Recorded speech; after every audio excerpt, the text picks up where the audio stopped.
So, hello students, welcome to this answer writing practice session for the ethics, specifically for the students who are writing mains this time 2024. All the questions that we are going to discuss will be from PYQs. So, what we will do is we will take the question, okay, we will ask you to take some time, write the answer, and then I will certainly discuss as to what can be expected from this answer. Because this is answer writing, I am expecting those who are attending would respond, who would respond in the form of their points if they have something to say, or obviously if you have some doubt, certainly it is always on, but would also be expecting some replies in the form of either answer, because I would be giving you some time for you to write. Okay, I hope I am audible to all of you. Please, any one of you who are watching, please let me know that it is audible. Otherwise, on YouTube it takes a little time, there is a time lag, so I will not be able to understand whether people are attending or not. Okay. Am I audible? Anyone? Please respond.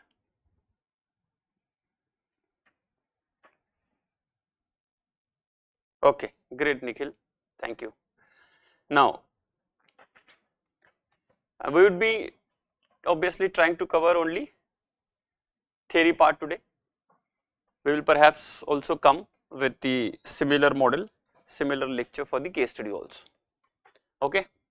So, now I will just briefly recap that I had already talked to you in previous lectures as to how an answer, how a question of an ethics paper, theory question including quotes, should be addressed, should be faced.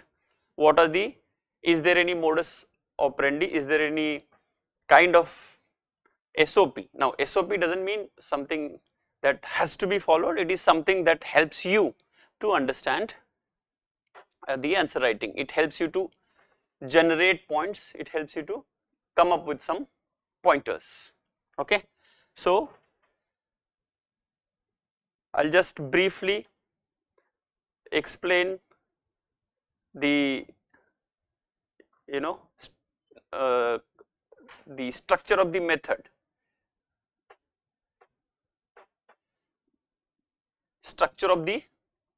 methods.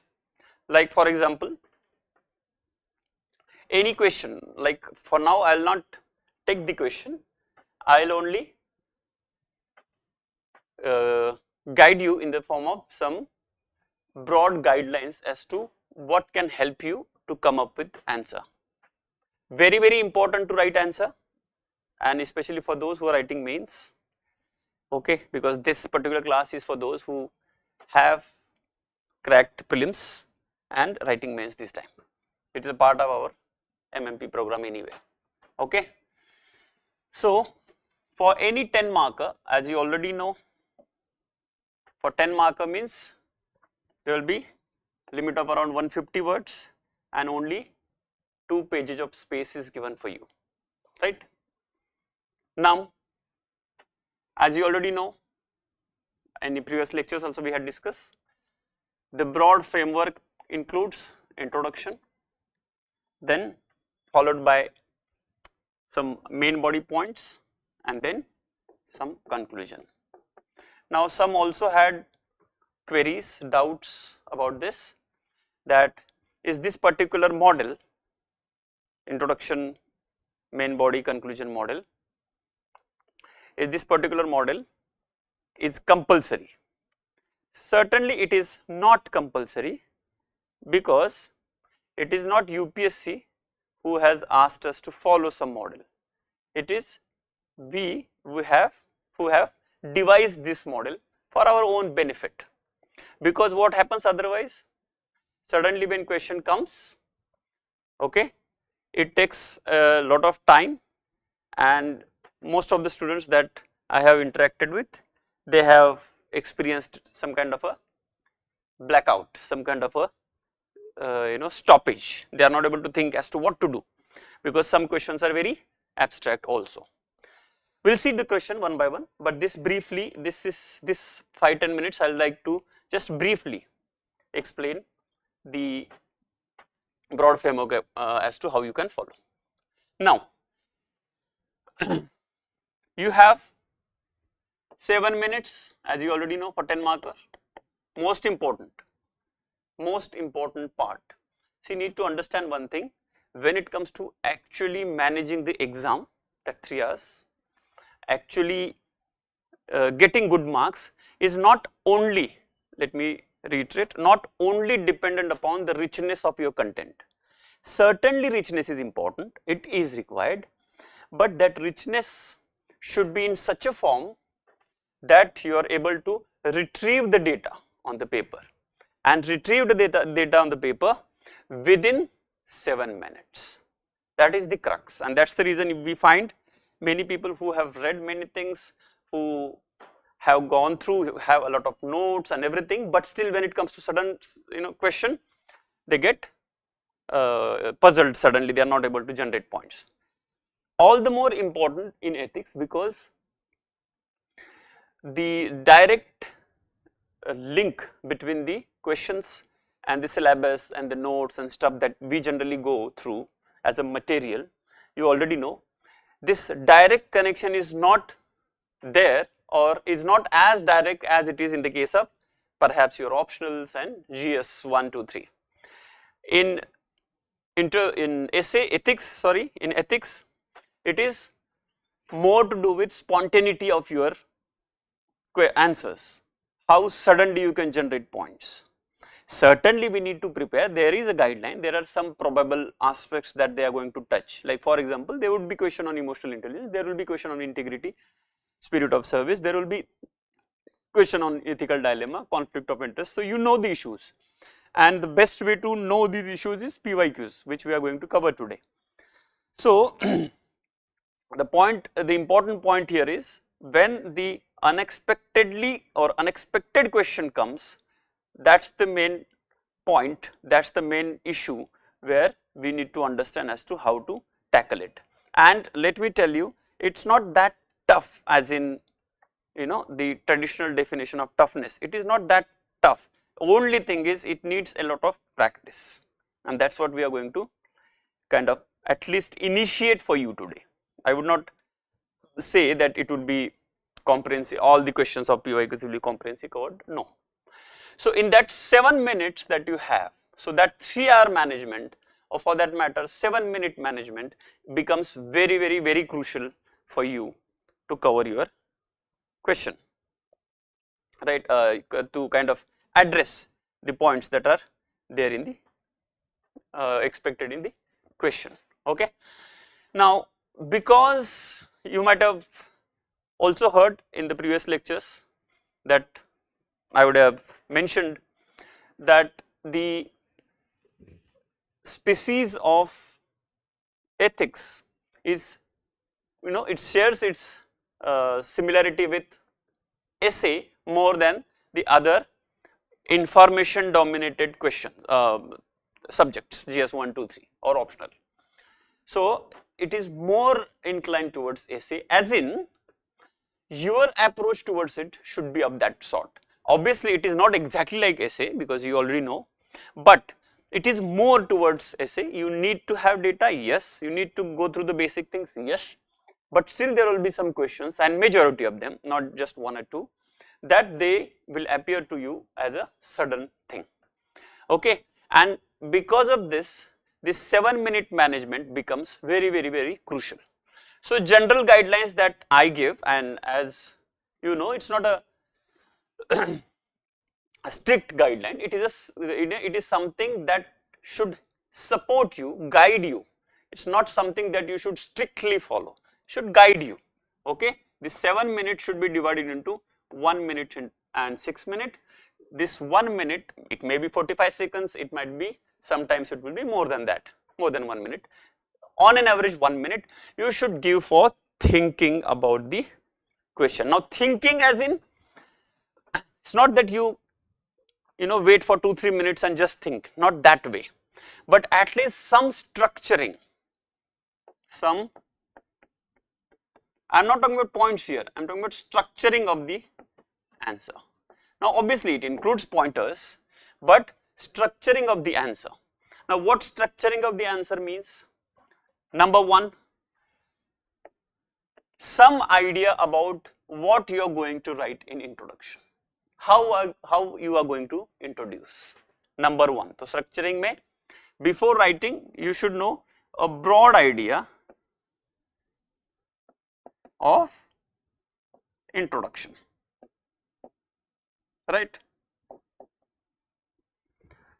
And second, the bifurcation of the answer in the context or as per the demand of the question. So basically, why bifurcation? I generally call it subheadings.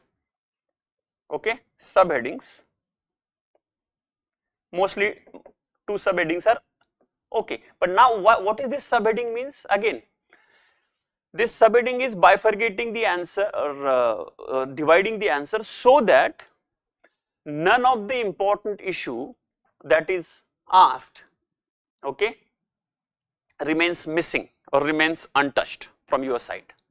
Sometimes what happens, you have a lot of point on, you know, half of the answer question, and the later part of the question which is also part of the, you know, why, how and in what way, what are the measures, what are the steps, what are the effective measures and stuff like that. Generally later part of the question remains unaddressed, as in you keep on writing and suddenly you realize you are reached here. Now this much you might ask, you know, if you have 2 pages, why have I ended or expected you to end the answer here?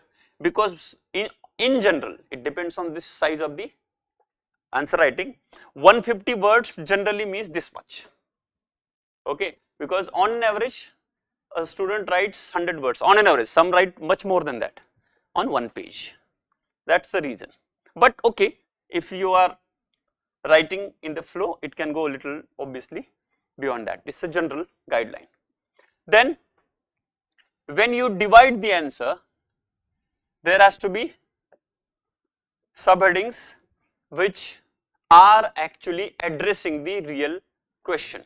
And as I said, we will be referring to the questions, we will be discussing some questions, so you will be able to understand how to use it, okay, because that is the most important part. Third, if possible, some idea of conclusion, but this is not necessary because it is generally very difficult to think about or imagine about conclusion beforehand, right. So if you have some, now here, you know, considering the topic, if you already gone through the topic, generally this happens that, you know, you remember something, you remember some quote, you remember some current news about the same issue, okay, you remember some case, particular case, you remember some you know, futuristic plan that you already have, or optimism, kind of optimism you have, okay. So you can still think already that I am going to write something here. All these things should happen in 1 minute. It happens in 1 minute as long as you are practicing it. Now because you know this aspect broadly, and this would be very easily you know, extracted from the question itself. We will see, once we see the question you will understand. Bringing out these two and bringing out this is very important. Now what remains is maybe 4 to 5 points and 4 to 5 points here and 4 to 5 points here. Now again some people ask, should I be writing like this point wise or paragraph wise? It's up to you. It depends on question.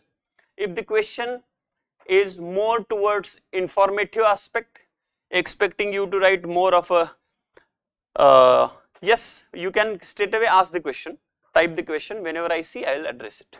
Okay. So if it is more of, like for example, provisions of sub act, okay, what are the different acts the government has come up with in this particular regard, then it's better to write point wise. If there is some in general idea has to be communicated, then you can write paragraph wise. Now, but one thing is interesting, paragraph doesn't mean you have just one big paragraph. That is not a good idea, because then you will not be able to communicate many aspects, because you need to understand one thing, in ethics as in essay, marks are very much proportionally connected with your manyness of aspects covered, obviously relevant ones. So more the aspects you cover, automatically more the issues that you come up. Okay, there will be some questions. Now slightly different when it comes to quotes, you may not have subheading also, you can just express the quote as if you are writing a very small mini essay, that you can do, but we will see when we see quotes. Okay. So I hope this model, if you practice around 10 to 20 questions, around 20 questions if you can write, for sure it will be internalized, and this is like a well proven kind of a model which helps you to, first of all, not miss any point, second, make the answer more evaluator friendly, because then somebody who is evaluating your answer would automatically know. By the way, this box is not, you are supposed to draw the box, it's just a segregation for indicative purpose I have used. I am not expecting you to write the box. Okay, you might, some of you might get confused a little bit. Okay. So okay, identify 5 ethical traits on which one can plot the performance of a civil servant, justify their inclusion in the matrix. Yes, it's a straightforward question. Okay, you want, because this is a PYQ only, so you want me to discuss that question, very good, let us go ahead with it. Now let us see how it goes. First, try to understand the demand of the question. Now one more thing, what will come here? Okay, here whatever demand of the question, that you understand. Okay, demand of the question, and you have to make sure that that one line should introduce and address the demand, or at least initiate the demand. That's all. Introduction is nothing, some big deal, whatever exactly is asked. But the most important thing here, most important thing that you should look into is what exactly is the demand of the question. Okay, and for the demand of the question, okay, for the demand of the question, most important thing is keywords of the question. Keywords of the question, if you focus on keywords of the question, you understand the demand of the question. Let us see this particular question clearly. Identify 5 ethical traits. The question is 5 is okay, that is just a number, ethical traits. So they are interested in ethical traits, okay, on which one can plot the performance of civil servant. Now you already know, important is civil servant. Now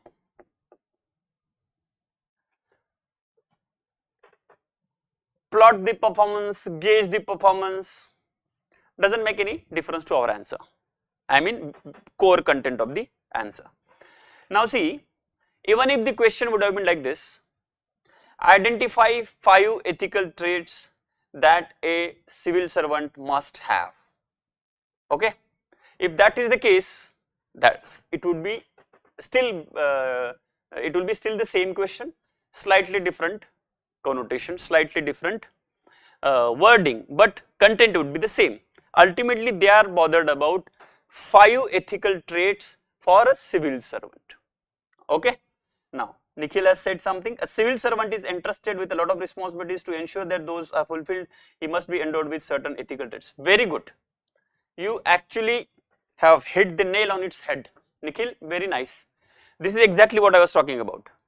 You can just start off with what is the demand of the question, that the kind of necessary ethical traits for a public servant, and because of the intense responsibility that the civil servant holds becomes inevitable and can be a very good matrix for gauging the performance of the civil servant, right.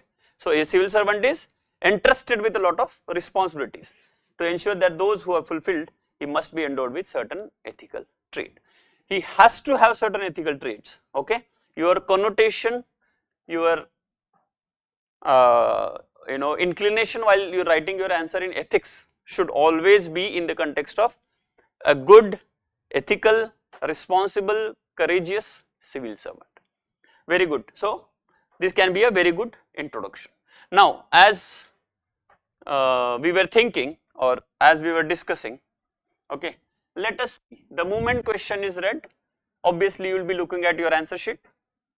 This is very important because this time management is nothing but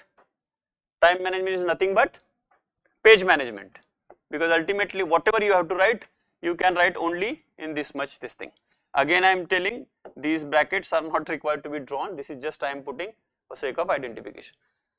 The 5 ethical traits: integrity, compassion, accountability, objectivity and selflessness are ethical foundation of the civil servant. Now see here, that is the problem, okay. This is the problem, Mr. RP, that now the core part of the answer only you already written into the introduction. Do you really think that's a good idea? Okay, your answer is correct, the content of answer is very good, okay, because that's exactly what you're going to write, but that is not the best way to do it, because what did you do? You actually wrote all the important points that perhaps you're going to write later on, okay, in the introduction itself. So introduction should be, as I said, UPSC has not asked for introduction, this is the format the candidate must follow for 10 mark question, nothing of that sort UPSC is asking, okay. Yes, you can also mention about Nolan principles, but this is one of the this thing, no, Nolan principles also ultimately talk about the same thing, not necessarily Nolan principles. Try to keep the ethics answer as less theoretical as possible. That means what happens in optionals, even if you have some opinion against this particular thinker, it is better to quote some other thinker who has criticized it, okay. So your own opinion also you have to fire, keeping your gun on the shoulder of some thinker. Exactly opposite should be done in ethics. Even if it is somebody else's answer, it is better you should write as if it is your own answer, because that's how most of the questions in ethics are designed. What it means to you, what do you think are the important things, what according to you are the most important thing, okay. So even if you mention or do not mention Nolan doesn't make difference. In fact, for me it's better if you do not mention. Why? Because then it brings out the as it is your answer, and as far as the experience of ethics paper till now goes, it has always been like that, that people are expecting you to write your own answer. Like for example, you might have heard this question, all human beings aspire for happiness, do you agree? Now you might have studied in your psychology optional, maybe philosophy optional, maybe sociology, history, whatever, definition of happiness. That's not the question is asking. All human beings aspire for happiness, do you agree? And what does happiness mean to you? Define happiness, describe happiness, analyze happiness, illustrate the concept of happiness. No, that's not the way it has been asked, okay. But as I said, even if you mention Nolan principles, it's not a wrong thing obviously, because he is also one of the authorities in the public administration and governance, but better you write your own. Yes, if you want to refer to second ARC 4th chapter, that is better. You getting my point? If you are referring to that, that is better, okay, because that is purely the government document. Anyway, coming back to this question. So 5 ethical, now very important thing. Now there are many ethical traits. Now this particularly this question, and very good that Mr. RP brought this question, because this type of question in different wordings have been kept on coming some this or that way. Ultimately, they want to know some values that you think are important for public servant.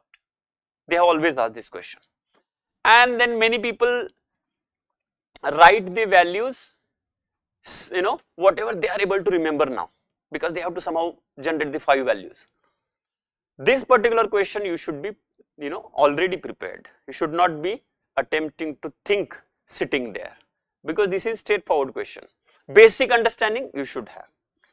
As the pointers that Mr. RP told are very, very good, very important. I will tell you why. Because see, there are punctuality, sensitivity, okay, humbleness, kindness, there are many values. For civil servant, there are very specific values which has a specific more contribution, more relevance when it comes to civil service. And the most important among all is, you might already know, integrity. That's what UPSC also expects. Integrity, it has to be there. Now, if you are written integrity, again no need to write honesty, again no need to write truthfulness, okay, again no need to write righteousness. Integrity, that's all. It's a more official word for public servant. If the question was something about other relationship, private relationship or others, then there might be different words. Like for example, forgiveness, not very important, very relevant in public service, right? You are not supposed to forgive, okay? You are supposed to follow the procedure. You are not the President of India, right? You forgive, pardon, things. I am not saying it's not important, it is important, but the secondary things. There are very primary things. Number 1 is always integrity. Number 2, most important, objectivity. Very, very important for a civil servant. You have to understand from the civil service point of view. You should not just spill over whatever this thing we know, okay? Yes. Third, very important, either transparency or accountability, whichever you want to write, because accountability and transparency again are from the same species, okay? Yes. Now, professionalism is a very general word. If that civil servant has all this, he has professionalism anyway. So, again, if you are not able to suddenly remember anything, you can still write professionalism, but better to write this. Yes, very important, compassion for weaker section.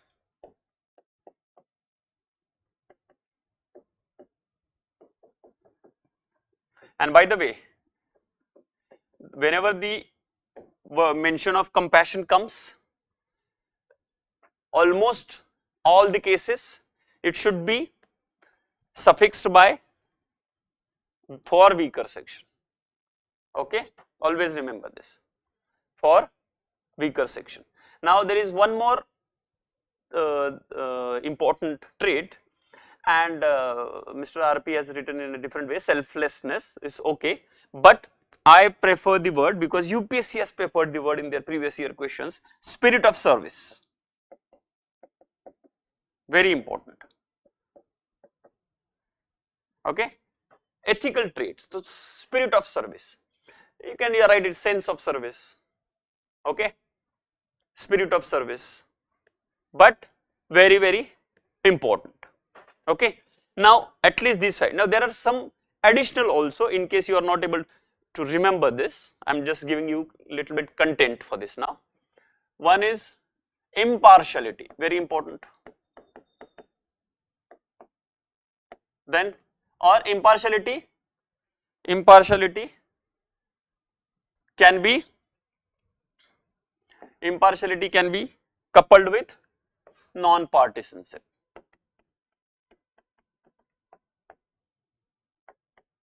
right? You can also talk about justice and equality, but again not direct, in case you are not able to remember. Justice is also ethical value, right? Loyalty, not very important, it's okay, because if you are spirit of service, it's okay. Loyalty is more important in the private setup, okay? If you want, you can add one more thing, constitutional morality.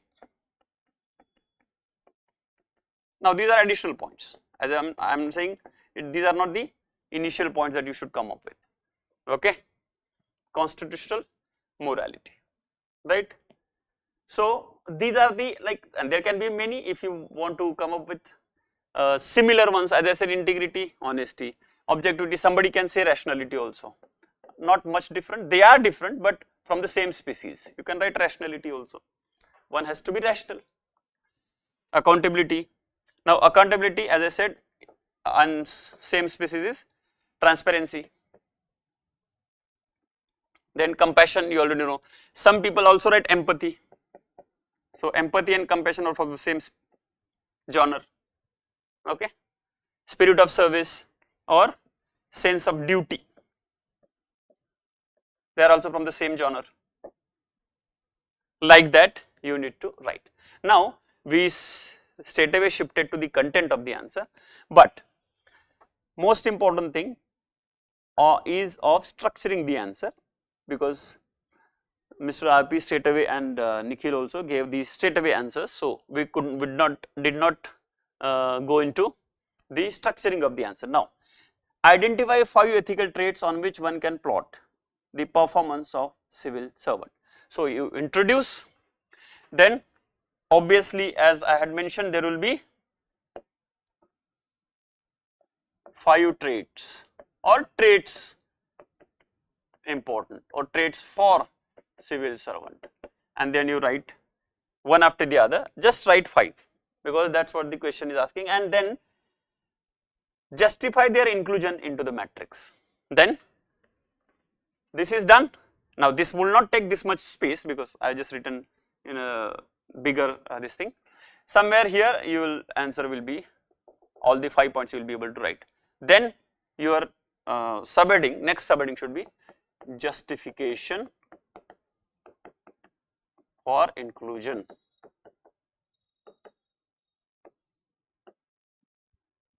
And then you should at least write, now here that makes sense to write point wise, at least write those 5 points.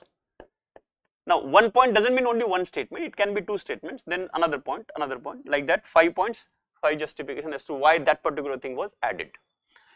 Now here if you have in that every argument, now here this question is more of an argument, like why integrity has to be there, then you have to give some example as to, because the district magistrate holds a lot of power, financial and otherwise, so integrity becomes important, otherwise corruption becomes inevitable.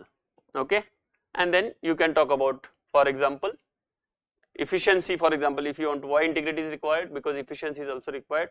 So for example, E. Sridharan.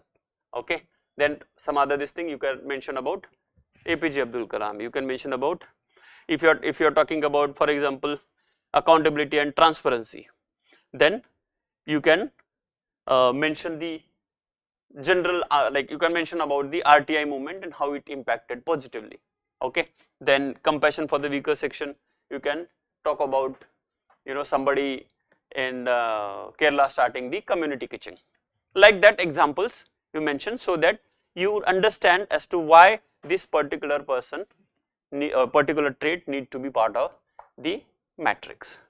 Now how would you conclude? Now after so much of writing and writing the points and stuff, it's not very difficult to come up with conclusion. Okay, now I had already told you in the previous lecture what are the helping points for you to come up with conclusion. Okay, what are the different variants, what are the different areas that you can look for to generate conclusion. Number 1, it can be extension of what you have been writing, then it can be futuristic imagination, it can be some optimistic scenario, anything of this, anything, any one of this, any 2 of this, whichever that you can come up with. Then any example from present or example from classic examples like Mahabharata, Ramayana, okay, or other already established like Gandhi, Vivekanand stuff, any example of that sort, okay. Then there is one simple way, if you are not able to generate anything, just summarize what you have written. That is also one way. So these are the different ways you can come up with some conclusion, okay. Can anybody of you try for conclusion? No, I don't think it's as very difficult. I'm just waiting for any one of you to come up with some conclusion on this, okay.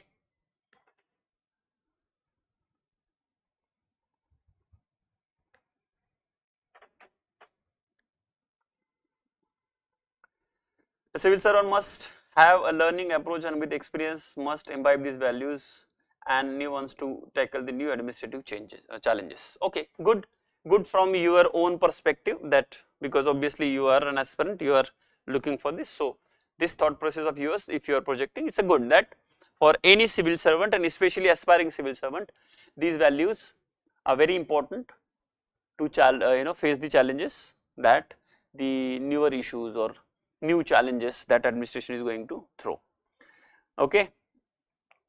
You can also mention like this, that although procedures, okay, although procedures, laws, regulations and acts certainly help the civil servant to take the decisions, however, considering the organic nature of the issues that the society and the people at large face, it becomes inevitable for the civil servant to also have the additional ethical acumen or existence of this trait to maneuver in the difficult situations or conflict situations. So especially, you know, when does this ethics becomes more important? Whenever there is chance of some kind of conflict, some kind of dilemma, some kind of issue.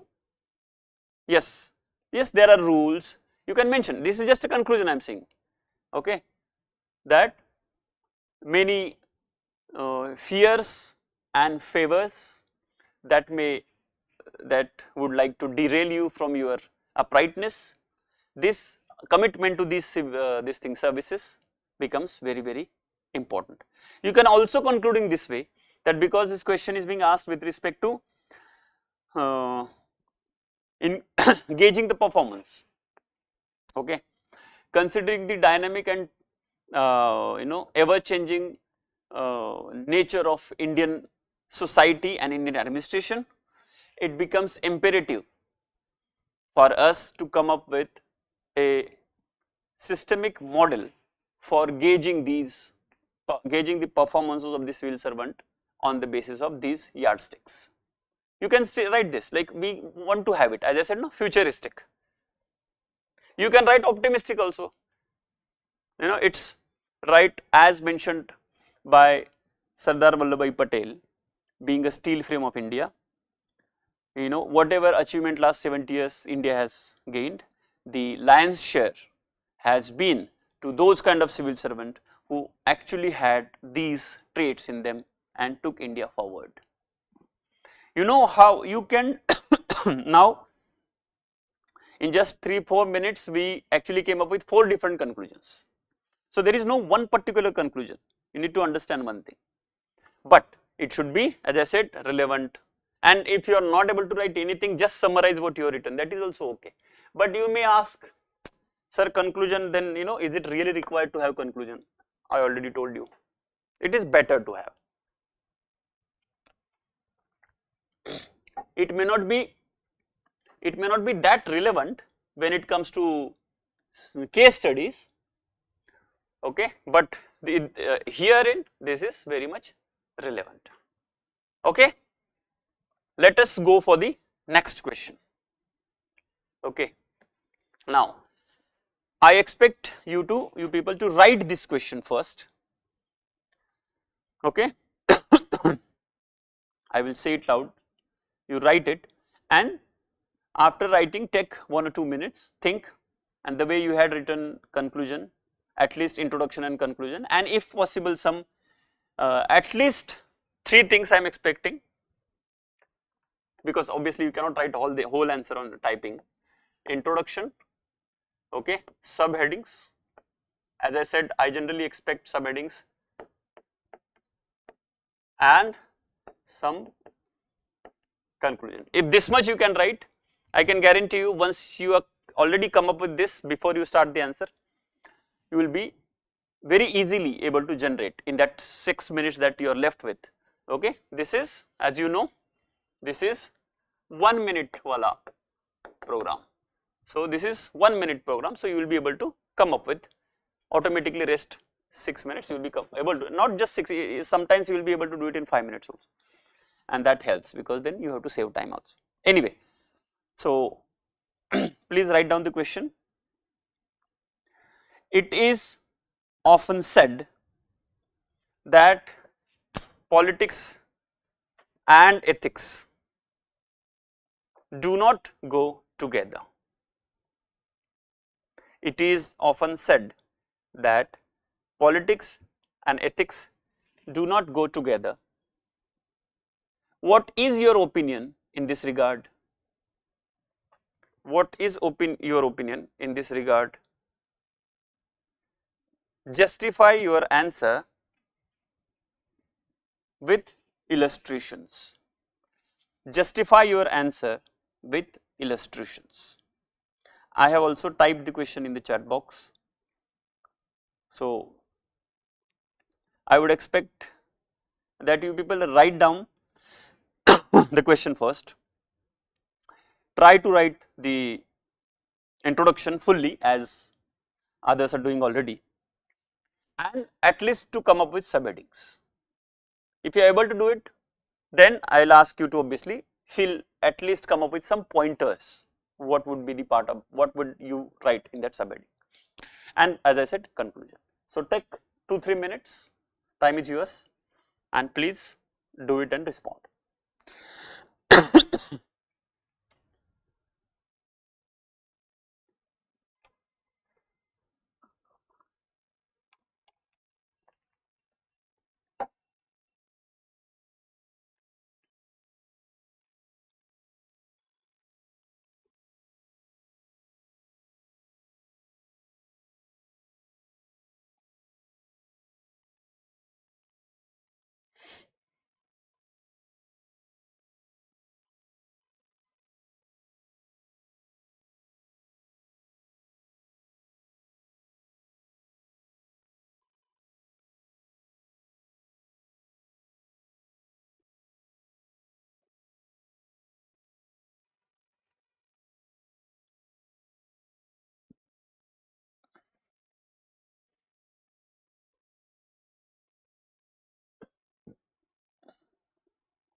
Yes.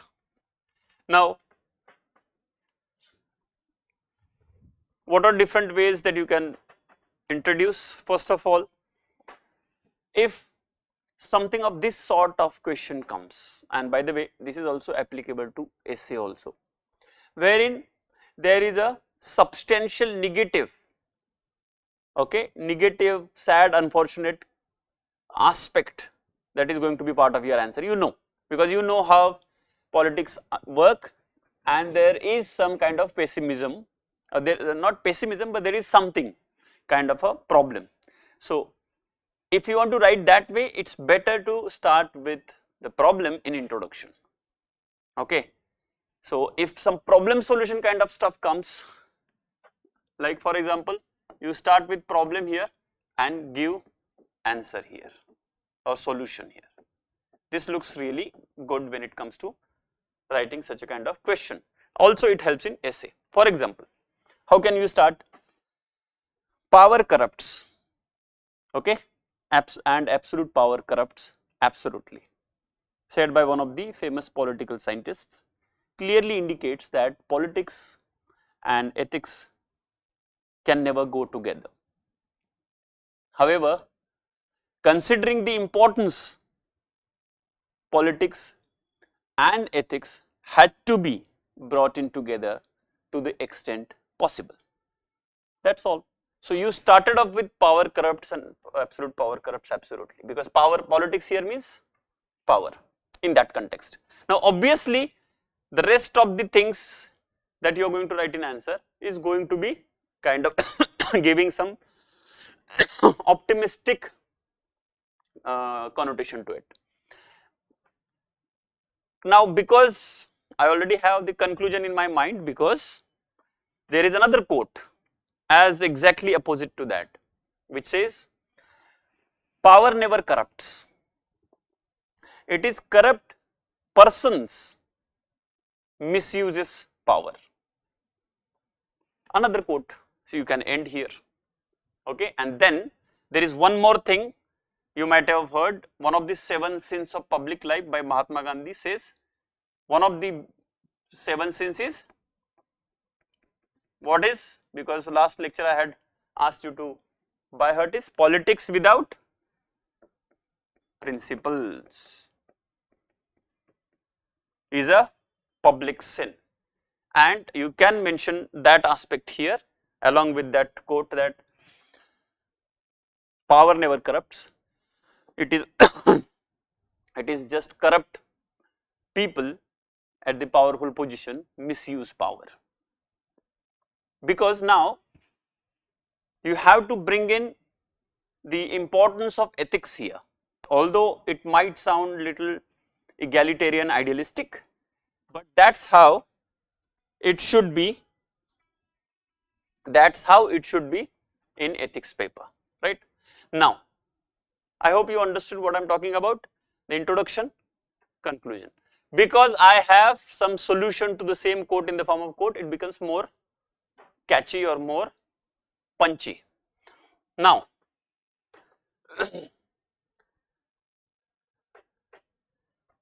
first, how would you divide?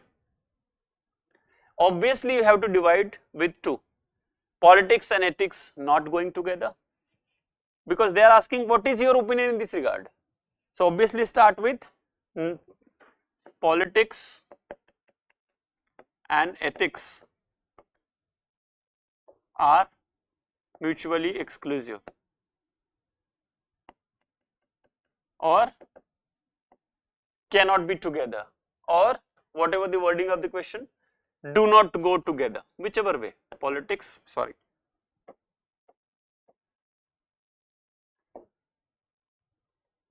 politics and ethics never together.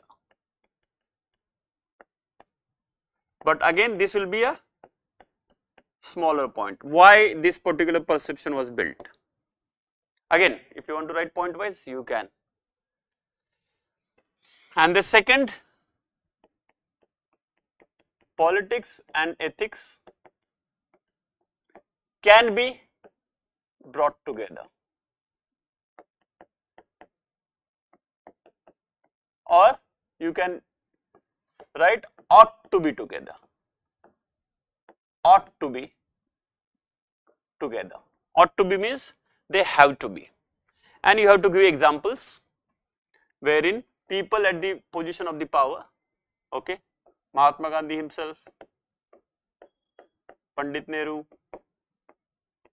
Lal Bahadur Shastri, Atal Bihari Vajpayee. So at least these many people, being a politician, Abraham Lincoln, okay.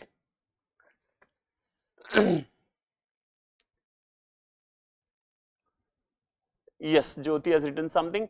Politics may be concerned with legally correct actions and decisions based on majority, whereas ethics guides society and individual behavior, solves conflicts, equity. What you are saying now here is legality and ethicality is not together. So slightly different direction you are taking this answer, legality, and that's not the case. See, here point is simple. Are politicians ethical? How many politicians are ethical? How many are not ethical? Now here you know there are so many points that you can write. There are so many scams, so many. Now, why ethics gets violated? First of all, corruption, okay, exploiting the societal divisions, then again policies that environmental degradation, also lack of compassion, that we can see, right? We have been seeing this, like neglecting poor and all.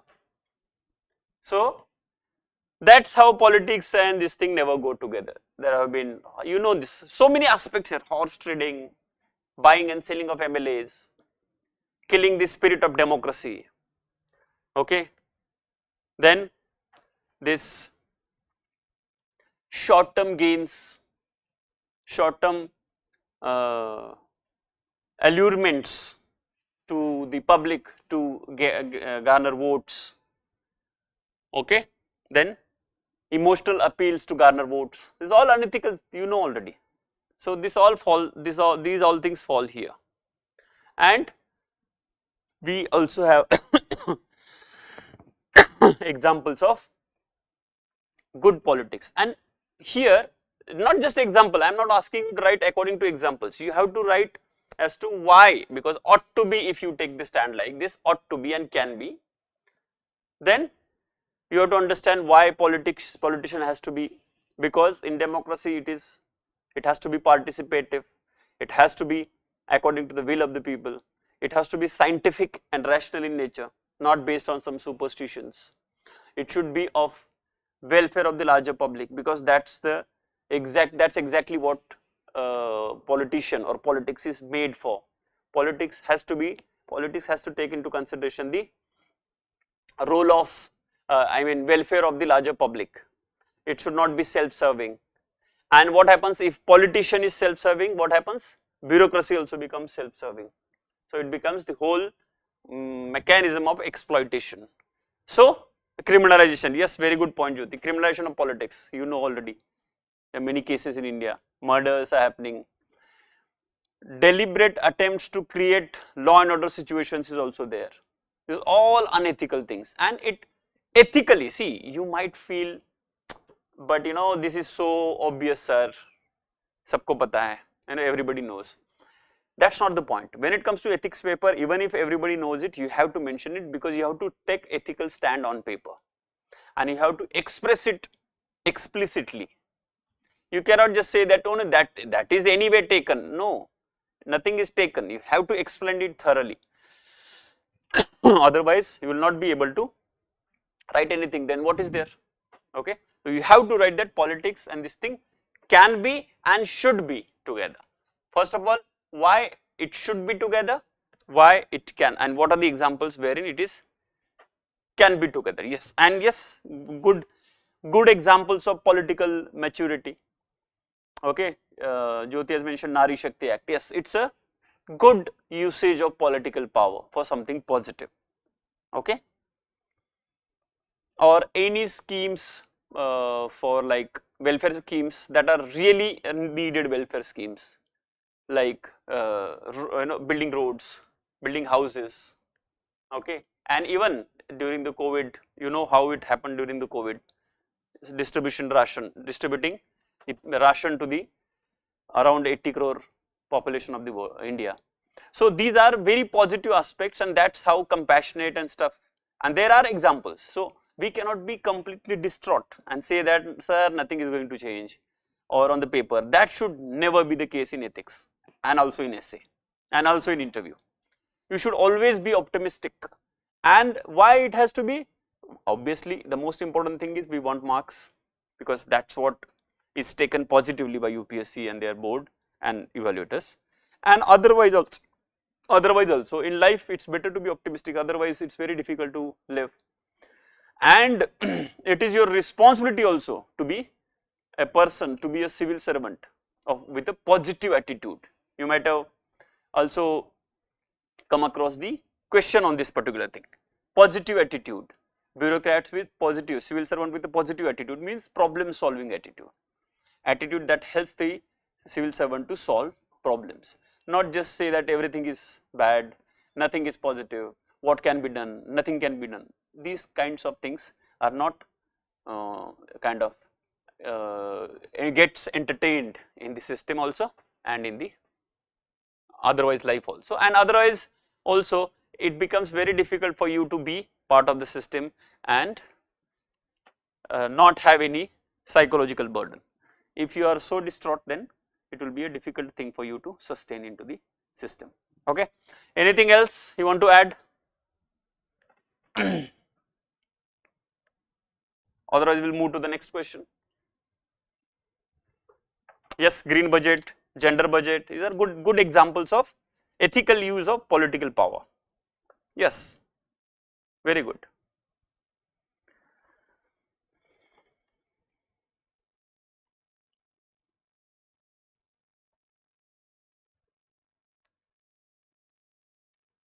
Okay, let's then go for the next question. Please write down the question. The current society is plagued with widespread trust deficit. What are the consequences of this situation for personal well-being and for societal well-being? Yes, Nikhil, sorry, I am going back to the Nikhil's comment. Yes, that is also a very good point, because that was also one of the PYQs. If you remember in 2014-15 somewhere, UPSC themselves have asked how to encourage youth and youth with lot of energy and integrity, honest youth basically, those who are honest, how to encourage them. Yes, very good point. That also can be part of conclusion. To mitigate the political apathy among the youth. Yes, yes, that will be very good, because again that is falling under the optimism that you are bringing in your conclusion. Good, that can be very well be part of the answer, I mean conclusion. Okay, let's go to the next question. The current society is plagued with widespread trust deficit. What are the consequences of this situation for the personal well-being and for societal well-being? What can you do at the personal level to make yourself trustworthy? Now here it's not about civil servant, it's about personal level. How would you make yourself trustworthy?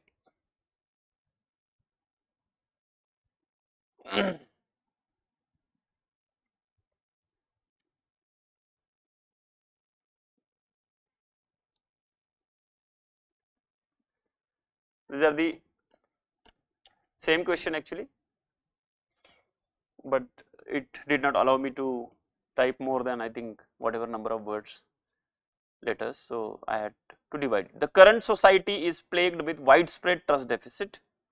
What are the consequences of this situation for personal well-being and societal well-being?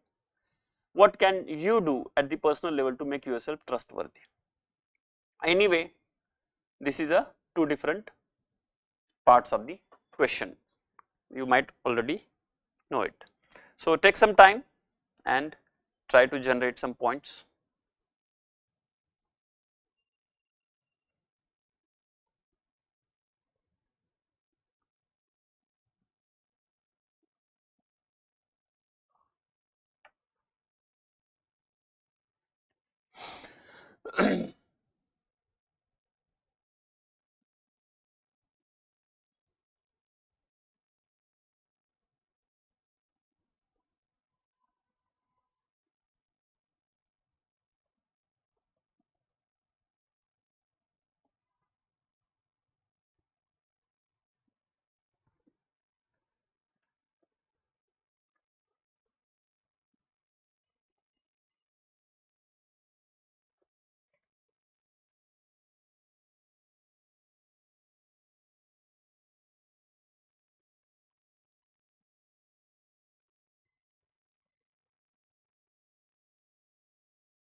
Yes.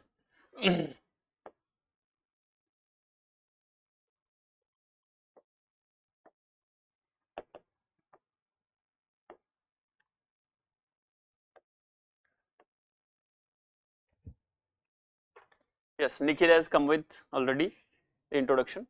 Trust is the innate positive feeling towards another person, and it is conviction inside.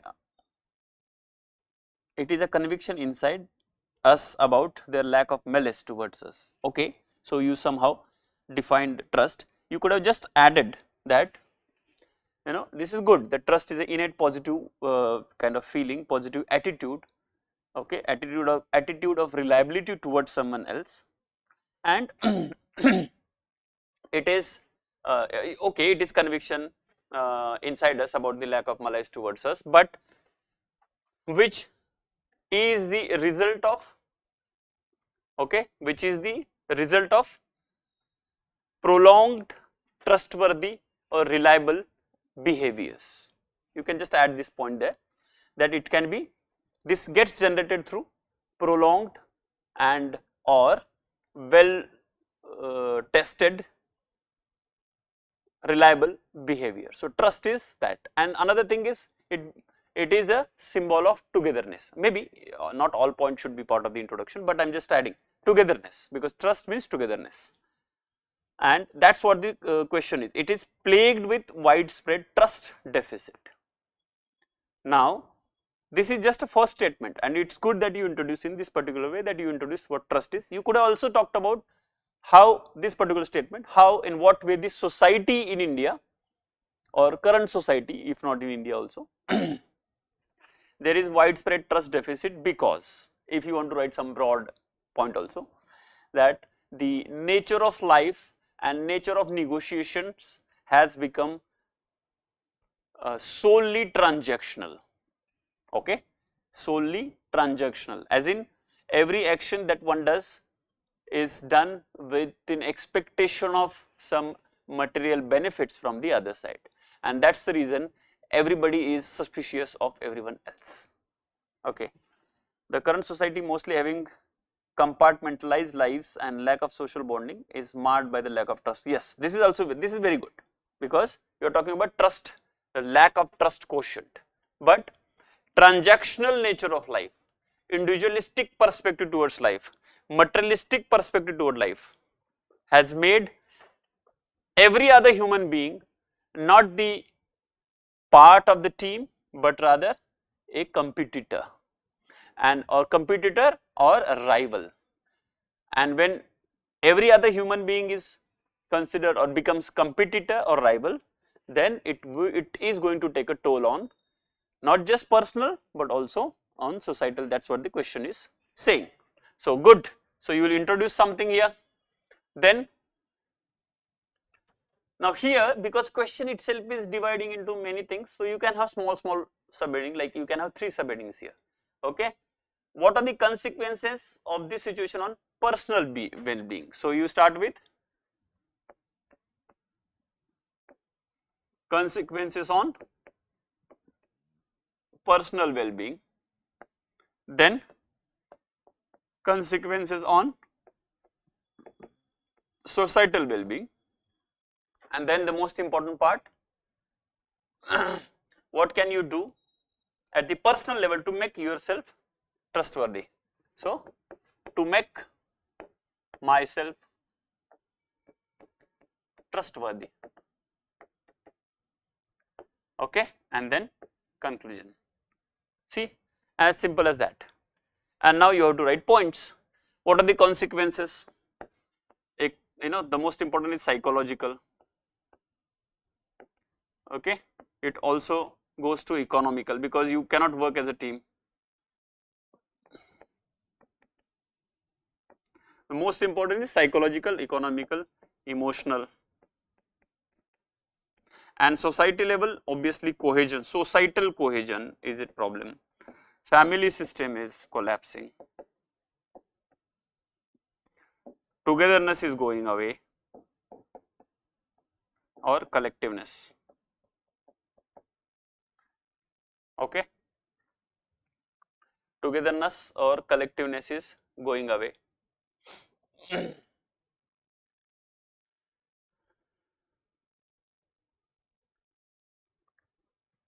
And what all things, and yes, in the present context, as you already know, political instability also is brought in. If you remember, the kind of politics is happening in India now, instability, or trust deficit is not just among people, it is getting into translated into the larger political narrative also, and this gets very frequently gets translated into some kind of enmity. Materialism without spirituality, yes, this is this aspect, materialism without spirituality, or there is, you can mention again one of the 7 sins of public life according to Gandhiji, that is pleasure without conscience, but you can mention materialism without spirituality in conclusion.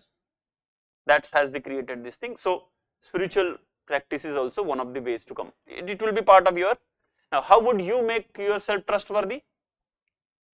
Number 1, proper understanding of the societal system. That is, first and foremost, how, see, point is, how should I make myself trustworthy? First and foremost is integrity as the most followed ethical value. So I would follow integrity as a most important, most followed ethical value for myself. So whatever it is, I will never abandon integrity. Okay, then all my behavior will be transparent. So I will be talking about transparency. Third, most important, responsibility. All my actions, all my things I will be doing, taking the responsibility, so automatically trust gets developed. Then compassion for weaker section.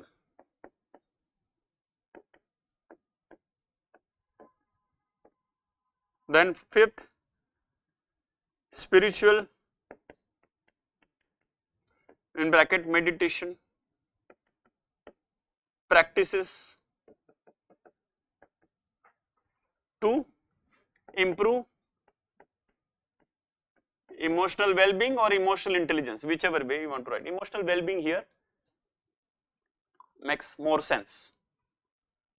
Okay.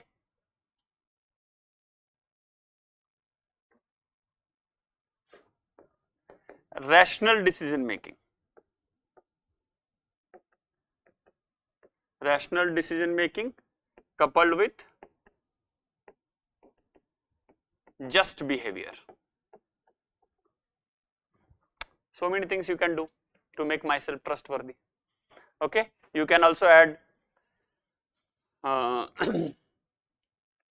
you know, getting regular participation into the community service.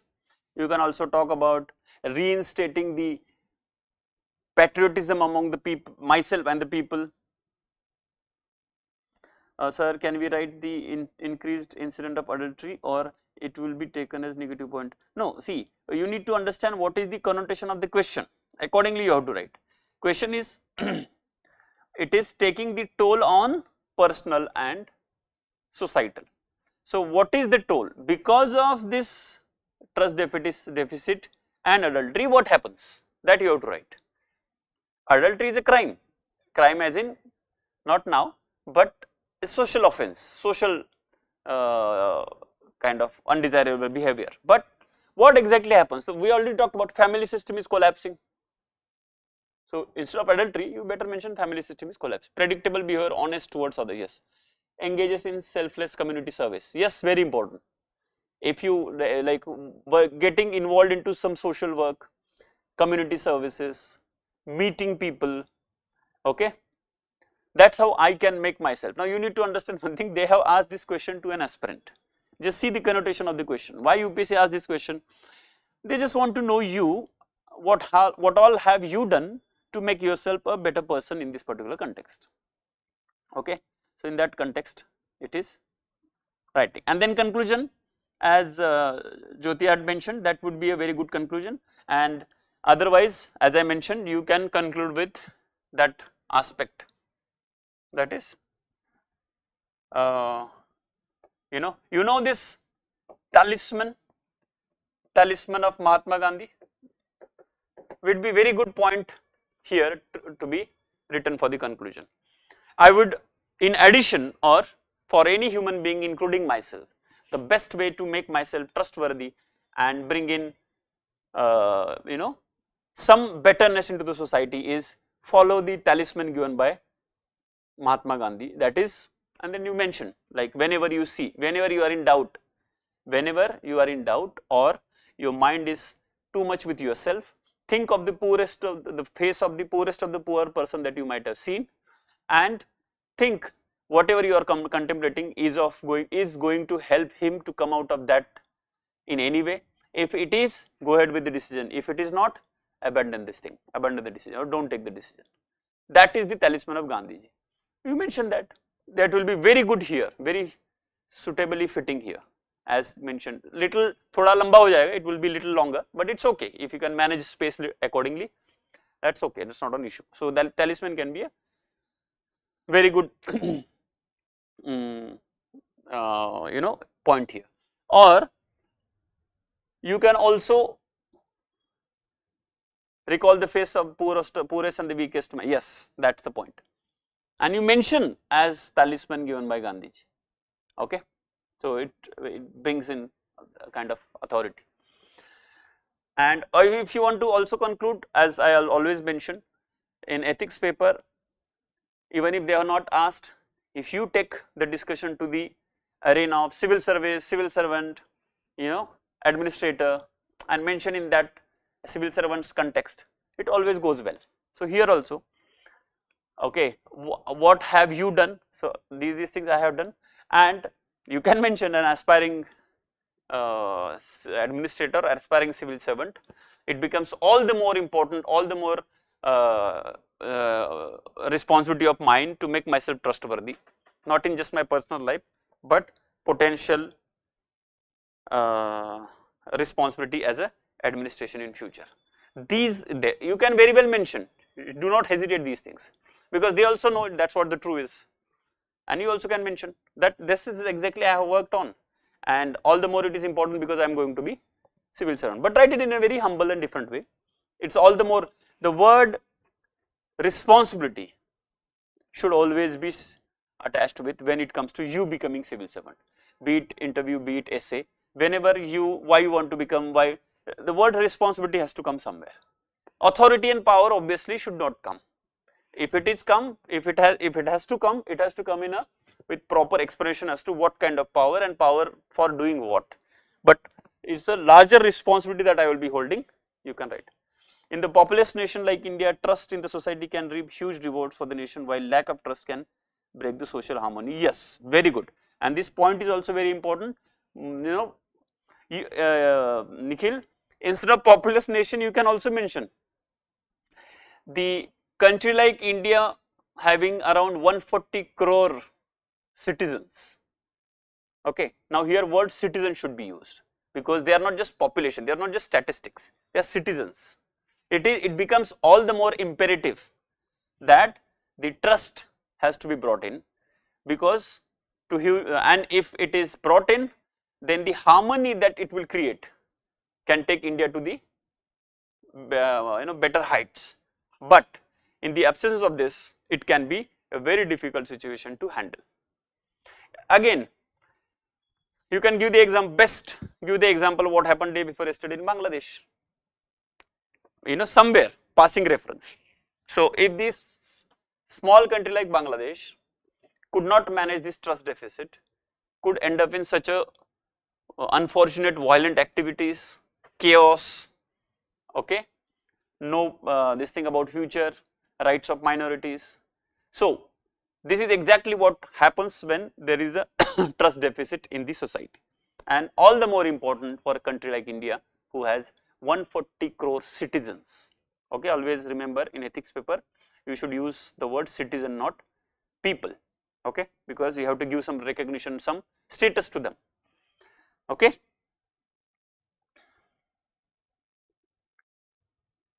Any doubt, anything to add? Anybody wish to add? Otherwise, we will go to the next question. Good, your responses are good. All those who are responding, your responses are sensible and good. You seem to be almost ready for the examination, but obviously you have to work more on this. Yes, let's go for the next question. It is often said that the poverty leads to corruption, full stop. However, there is no dearth of instances where affluent and powerful people indulge in corruption in a big way. What are the basic causes of corruption among people? Support your answer with examples. Yes, Jyoti, categorical imperative as in where? Conclusion you are asking?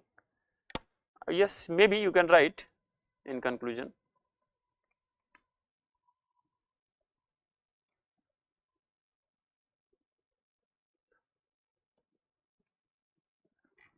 This is the question again, this is a longer question, so I had divided into two. It is often said that poverty leads to corruption, however, there is no dearth of instances where affluent and powerful people indulge in corruption in a big way. What are the basic causes of corruption among people? Support your answer with examples. Again, take some time, come up with introduction, and by the way, you are not coming up with the subheadings. Now this time please try to also write introduction and try to at least come up with some subheading. Yes, Jyoti, categorical imperative in conclusion becomes little more theoretical here. Okay, these kind of questions you should utilize, you should encash in writing some optimism, positive feeling kind of patriotism, rather than writing theoretical, because it in conclusion it creates a better impact if you are showing the positive attitude, optimism, and your ability to take responsibility, you yourself taking responsibility, that stuff goes well. So it's always better rather than writing theoretical. If you want to write, you could have written those things in introduction. Okay, trust, your point I understood. Yes, it is very well applicable. Categorical imperative, as Kant mentioned, it's a basic need of human being. It's flowing down from the reason. Okay, so you can certainly write that, but not in conclusion. Conclusion should be something little lighter, positive, patriotic, emotional and stuff, and we already seen what are the other aspects that you can cover. Okay, Yes, next question. Again I am reading and then 2 minutes for you. It is often said that poverty leads to corruption. However, there is no dearth of instances where affluent and powerful people indulge in corruption in a big way. What are the basic causes of corruption among people? Support your answer with examples.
Okay, very good Nikhil. You started off with the quote and the quote that UPSC themselves have asked. It's a very good point, very good, it's a smart move, and yes, this is also very good point for me to reiterate something.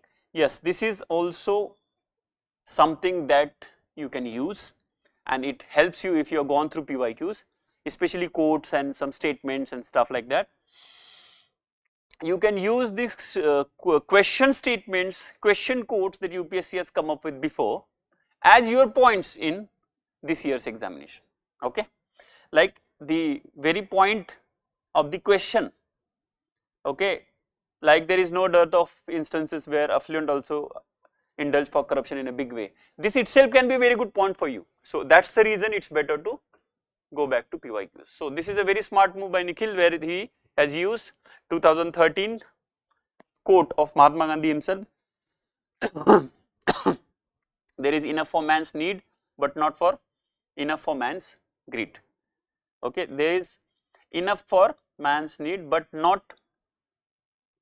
no one's or no for not for man's greed. Yes, poverty drives people to indulge corruption activities, but need is the only not the only driving factor driven by the greed even. Yes, affluent and rich indulge in corruption. Very good. This is like introducing the topic, but good that you started off with quote. Now you could also start off with corruption. You know, somebody of you, some of you, certainly I know, would start with corruption is, okay, misuse of or exploitation of public resources for private gains, okay. So and corruption not only involves violation of the procedures and utilization of resources.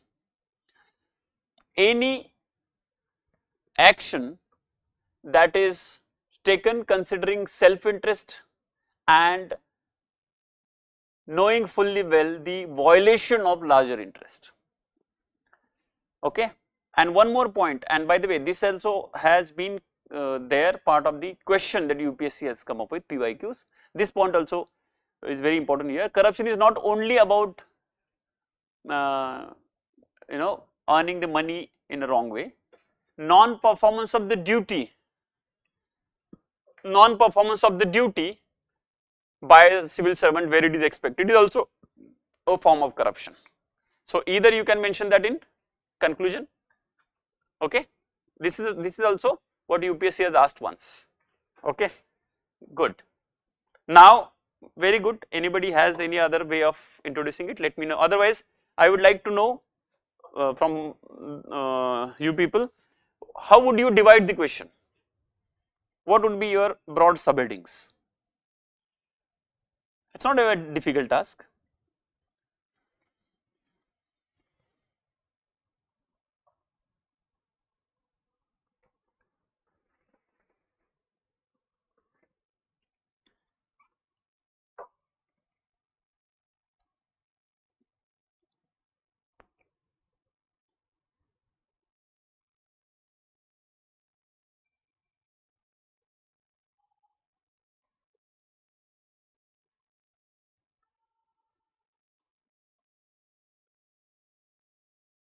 Yes.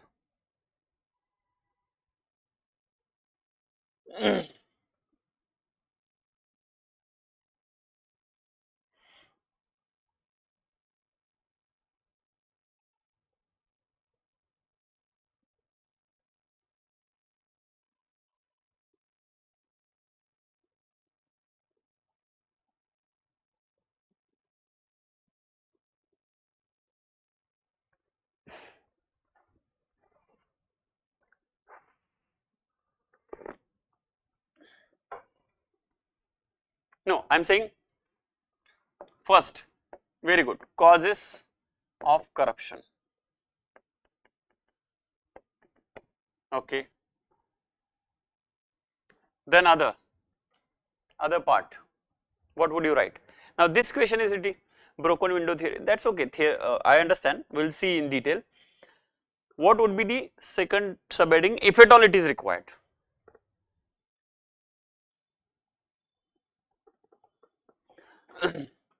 Now this particular thing, what you can do is, you can write causes theoretically, and because they have asked examples, you can write examples. But there is other way of doing it. Let's not have anything here as a major subheading, only one subheading, and you can write little broadly including examples, particular points including examples. Okay. And then here, because you are not writing anything otherwise positive, because you are just bringing out the causes and giving the examples, conclusion can be written little bigger.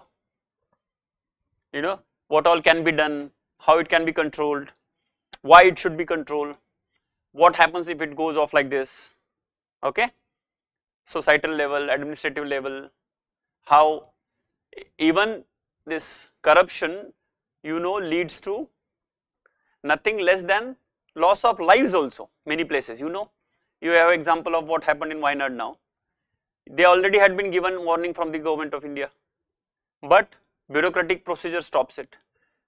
People, in Delhi, there was a news that because of the apathy of administration, MCD, one lady and her son fell into the uncleaned sewer, and they both died 2 days back, to the extent that High Court actually blasted them, saying that if this is the scene, then why don't we dismantle this MCD? If you are not going to do the basic work, what's the point of having MCD? That's what the High Court said. Okay. So acting Chief Justice of the Delhi High Court said this. So it's a serious issue, and this is also corruption. But yes, Prevention of Corruption Act is there, procedures are there, like rules and regulations are there. But somewhere in conclusion, you have to here either, if you can see, because they have not asked, measures to curb corruption, or in conclusion you should mention about in what all ways you can control this, and there the tone should more be ethical moral fabric or ethical moral than legal. I am not saying you just straight away denounce the legal. Yes, legal provisions, Prevention of Corruption Act, implementation of Prevention of Money Laundering Act, PMLA, other these things are positive developments that are happening. Okay, the nexus between, even you know this, in India till now there has been nexus between two opposing parties also. This you can mention very well, one of the pointers here. Even at the political level, you know, nexus. One political party, as long as the elections and its campaign is concerned, they will talk about this corruption, that corruption against the other party. But the moment they come into the power, they will not take any action, because it's like, you don't take action on me, when I will be in power, I will not take action on you. So this nexus between opposing parties is also very dangerous. In fact, most dangerous in democracy. You should mention this point. Okay, nexus among opposing political parties is also very alarming, because then who will take the action? Yes, Jyoti, nepotism, very good example. Lack of accountability, yes, lack of accountability, yes, lack of transparency, and lack of awareness among the common public about the procedures, about the Right to Information Act, about the citizen charters, about their own powers, number one. And yes, loopholes in the laws. You know, you can mention the Pooja Khedkar example, how she misused the loopholes of the laws. And now we can clearly use her name, because UPSC have removed her properly. So now there is no hesitation in mentioning her name. Celebrating honesty and integrity by rewarding and popularizing acts of integrity will help create a social ethos of honesty. Yes, and education, ethical, moral, but education. Now, I'll tell you, this question was asked to me in interview panel when I gave interview in 2014. They had asked this interview to me, like, corruption is there and all, what can be done? Tell me some 3-4 steps. So one of the steps that I had told, and after listening to that one step itself, they had said, okay, bye. That was the last question, and I had got very good marks in interview, as you might already, some of you might already know.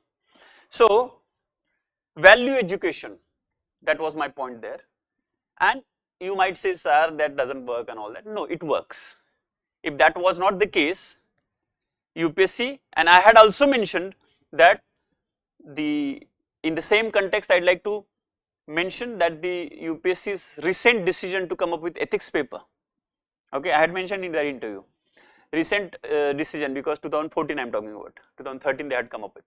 Recent decision of UPSC to come up with ethics paper is also a welcome decision in this regard.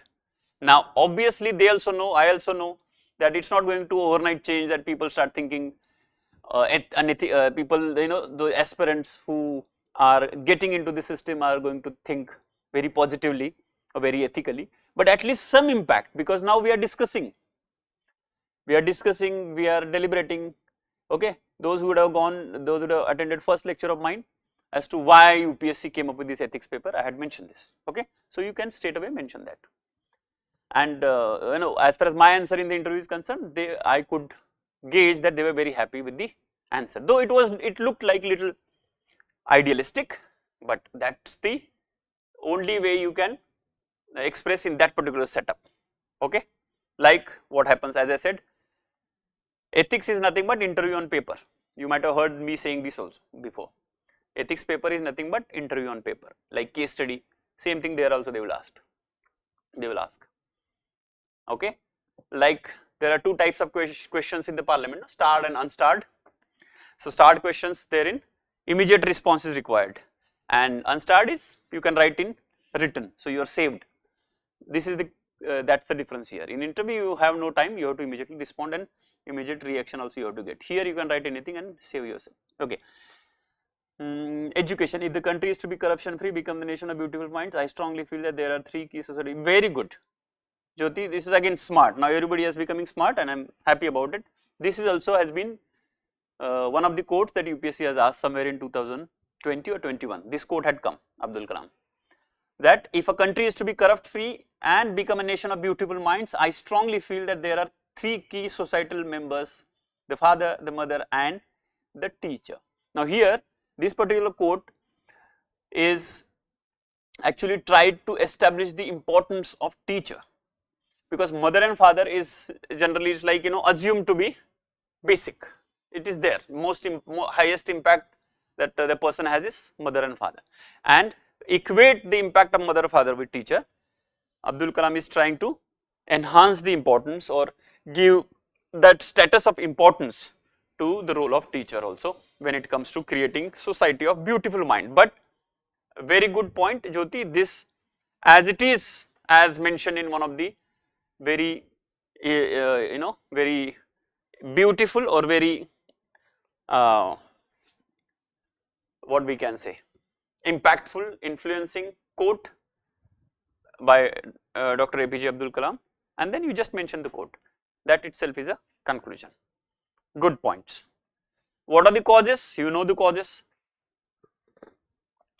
moral, societal acceptance, a sense of normalcy, okay, culture of acceptance, nexus, as we already discussed, nexus between bureaucrats, politicians, and business people, mafias, but also nexus between, as I said, opposing parties, political parties, which they are supposed to be opposite to each other.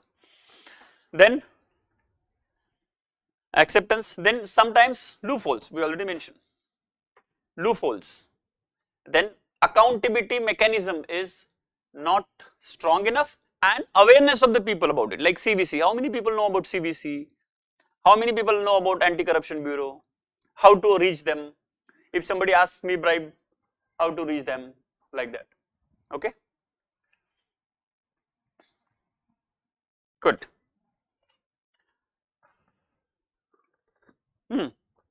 Because the question also mentions about poor, you can add one point that the poverty, the corruption that the poor generally indulges into is most of the time is the coerced corruption.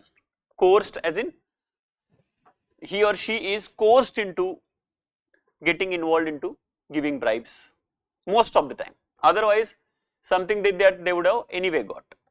So sometimes, not all the time, but you can mention that one point because they have mentioned about. So coercion, because the peer pressure, basically the system itself is so corrupt that if you want to enter and get benefit out of the system, there is no other way but accept to the norms as in norms of the corruption, bureaucracy and all. Very good. Shall we move to the next?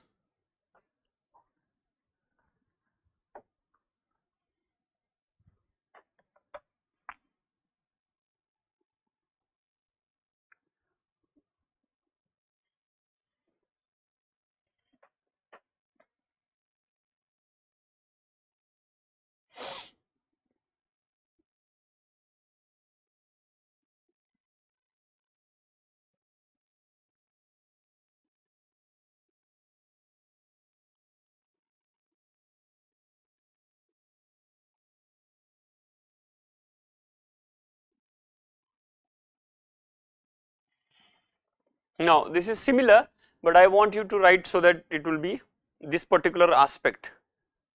This particular type of question is almost like sealed for you. Please write down the question. The crisis of ethical values.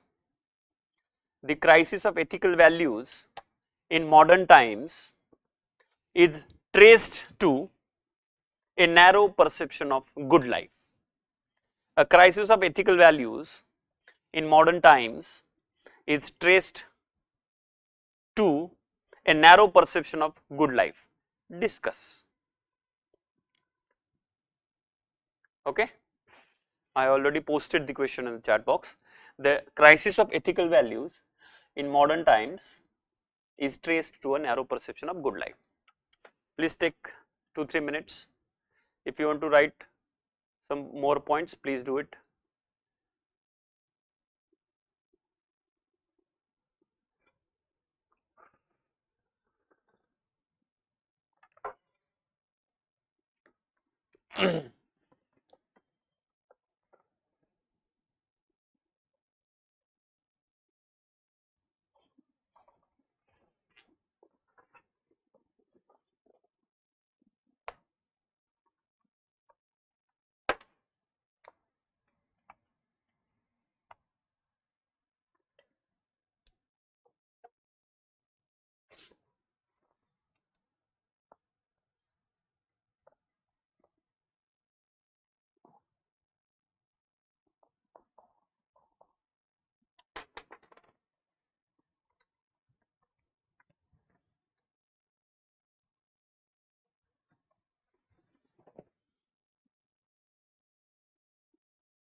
Try to become a man of value rather than man of success, Albert Einstein. Yes, but seems good in conclusion, Jyoti, because it's like directly jumping to some kind of a broad, all encompassing conclusive remarks rather than a starting point.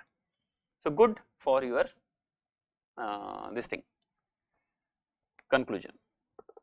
But we are waiting for two things: introduction and what would be your subheadings here.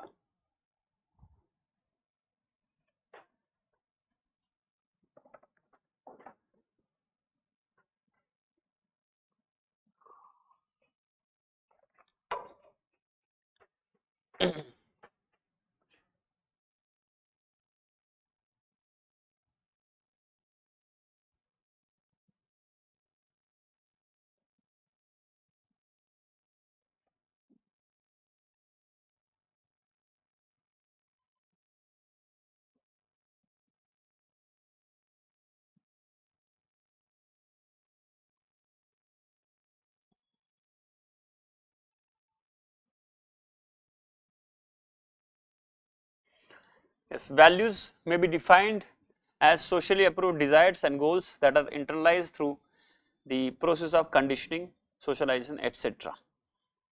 Yes, you can mention ethical values.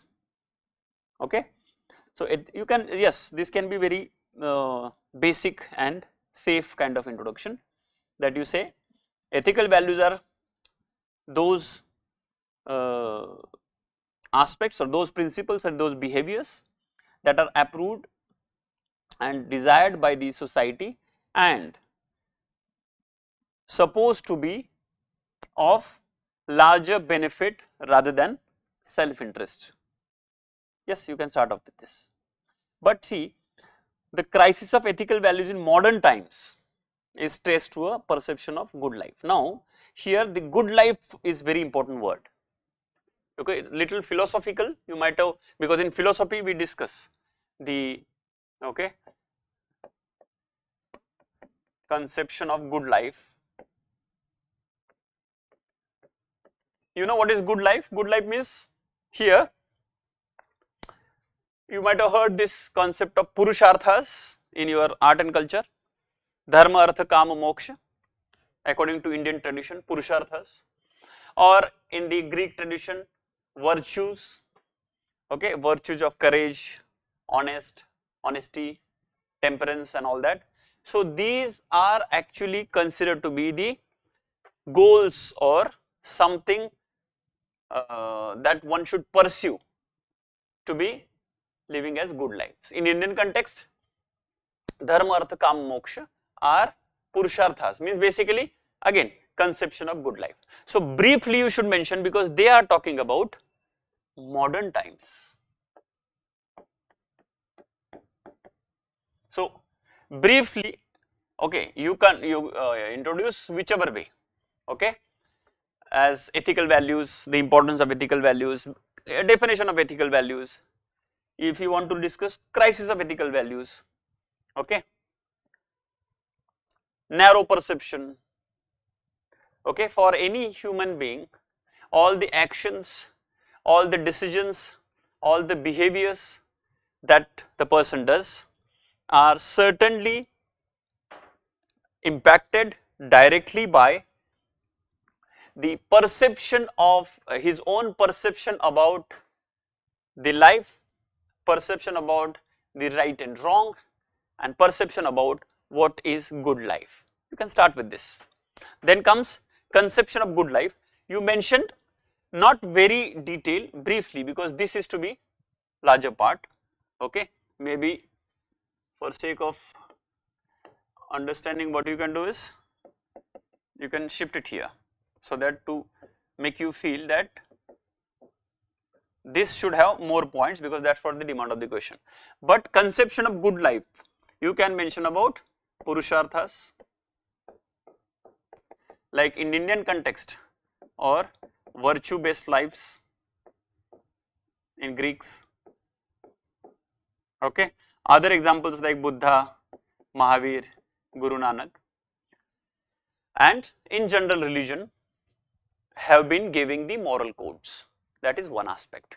Now come to the other aspect, that is the main aspect, this crisis of ethical values in modern times is traced to narrow perception. What happened to the narrow perception? What happened in modern times?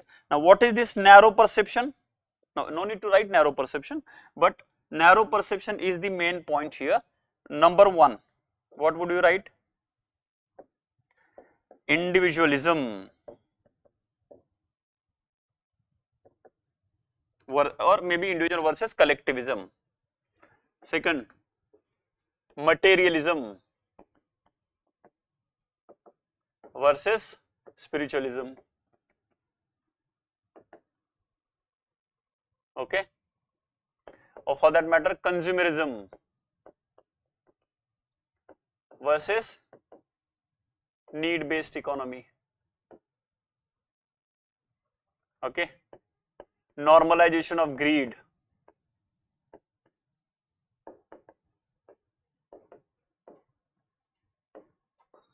Transactional nature of life, already discussed.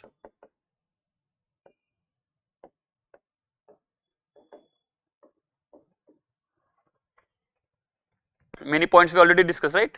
That's why I said it's little similar.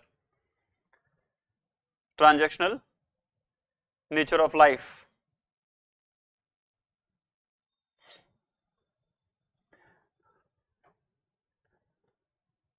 Okay, narrow here means, this is also very important, short term gratification. You know this. People are lacking the long term understanding of things. Some also associate that with disconnection with nature.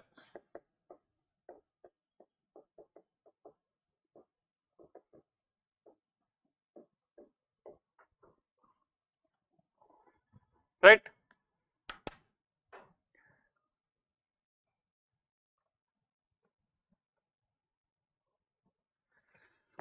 Yes, environmental. No, here narrow perception of life. How narrow perception of life has brought in. Now, because this is the discuss question, you can add one more subheading, very small, because as I said, this is, I am just writing little big. You can write, okay,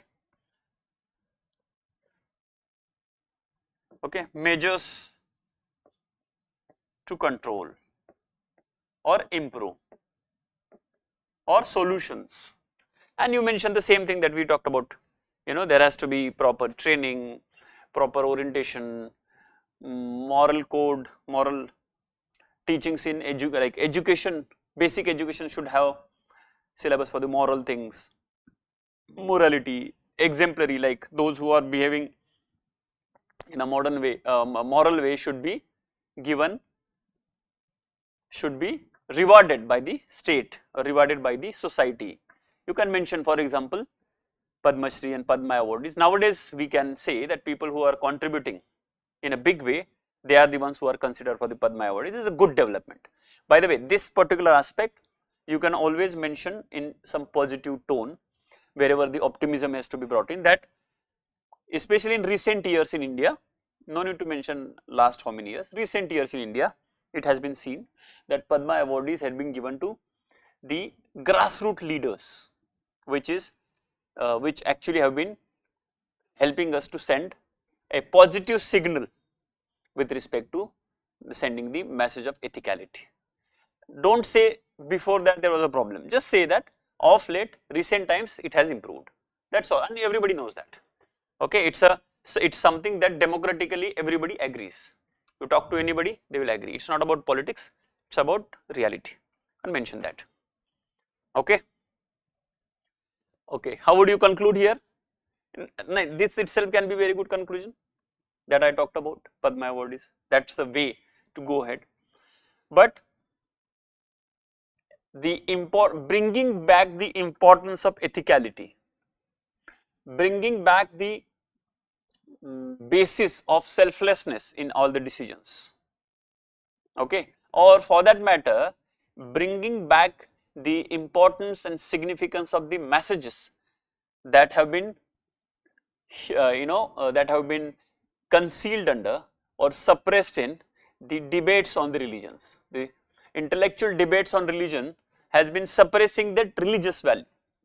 Okay, like we know last time the question had come about Guru Nanak. So we know Seva, Daya, Dan, these things have been getting sidelined only because some religion is saying this. In fact, they should be brought back. So religion should not be discarded altogether. By the way, in ethics paper, you should always say religion as a system should not be discarded altogether. The positive aspect of it should be retained. Okay, and best example is that of langar.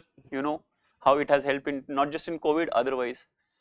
So that aspect of seva, because when you have this spiritualism, we talked about materialism and spiritualism, and it also purifies mind, and you can also mention Mahatma Gandhi in this context. So religion, he never discarded religion at all. He was a utmost religious person, right?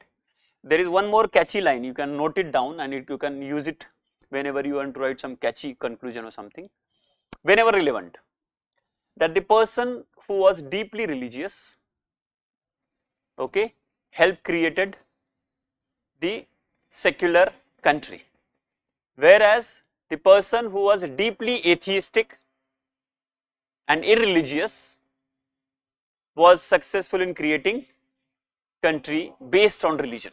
You know what I am talking about. It's a very catchy line that, you know, somebody like Mahatma Gandhi, who himself was religious but created society on the country on the secular basis, whereas Quaid-e-Azam Jinnah created the country, himself was very much atheist, created country on the basis of religious divide. So if religion is taken in a positive way, it is not a wrong thing. Mahatma Gandhi was a out and out religious person. That's why he was so moral. That's why he is quoted so much about morality. So moral values and a culture and a religion maintaining these values are far better than laws. Yes, laws are there. See, you need to understand one thing, very interesting point. Again, this point also you should remember and note it down. The difference between ethics and law. See, law can be helpful when there is some aberration, okay, from the normally accepted norm, 1 or 2% people doing. But otherwise, if you want to inspire rest of the or 100% or 99% people to do something, it's always ethics and religion. You know, number of police personnel per population in India, the ratio is very, very low as compared to any developed country, but amount of crime is not very different. Number of murders, number of sexual violence against women, everything happen in the developed country. Why? Because in villages even today, people are deeply social, religious, they still regard the moral code a lot. Okay, now there are problems, as you know, there are some weeds in the societal traditions, caste system, gender issues, but on an average, in the villages if you go, and again this can be a very good point in your conclusions, in your essays, that in the societies of India, even today, there is the importance, a lot of importance given to trust, lot of importance given to consistency, lot of importance given to continuity, helping each other, rather than competition is not the norm in villages, cooperation is the norm, okay. And this problem happens because many people do not visit. Those who are from village, they know. There are problems in villages also, obviously, but if you see on an average, okay, barring the segregation of the communities in the caste and others, within the community there is a lot of togetherness. So these values has to be there, right? Now because this context has come, let me tell you a small incident. This can be used as, it's a story, small story. It can be very well useful for you in essay, not in ethics paper, it's a little long. Now, you know, there was a small kingdom or village, and for, you know, they had not received expected rain, and it's a religious, a little mythological story. they had not received rain, so they have been waiting for the rains, and there were a lot of problems in the society. Now what happened?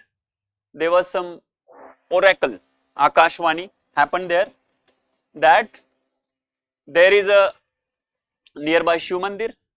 In that, if all the people of the villages go there and put milk, so that the whole Shivlinga is completely dipped into the milk, then the rain will come. Okay, so people believe. Now we are not getting into the scientific thing, just go to moral of the story. Now what happened? They decided, okay, everybody will come and everybody will pour some water, and they decided, okay, one glass of water everyone if is put, it will be filled anyway. What happened? They decided to do it the same thing in the evening, and everybody went and poured one glass there. Now what happened? Because now one person thought that, see, anyway everybody is going to put milk. What if I put water? Nobody will understand. In so much of milk, one glass of water is nothing. Nobody will identify, and anyway when rain comes, it is going to help me also. So he goes with just water. And by the way, everybody thinks in this way. Then what happens? There is no water, there is no milk, everybody is put water. But then there is additional story that there is a old lady who believes that I have no control over things, only thing that I have to do is I have to do my duty. I have to play my part, rest leave it to the God and situation to do, but at least I should do my part honestly. So she goes with a glass of milk, and it is said that when she pours that, God appears and whatever, rain comes, but God appears and says it is only because of that old lady. He converts, because that faith that she had in the sense of duty that she had with respect to the villagers, everybody got benefited. But that's a story, and this can be a very good story for you to show that what a one person's contribution can do in ethics. Okay, it's very, very important. It is a metaphorical story, kind of a moral of the story type of story, not a real story obviously, but in essay, these kind of stories, if you start your essay, it will help. Anyway, anything else to add? Shall we move to the next question?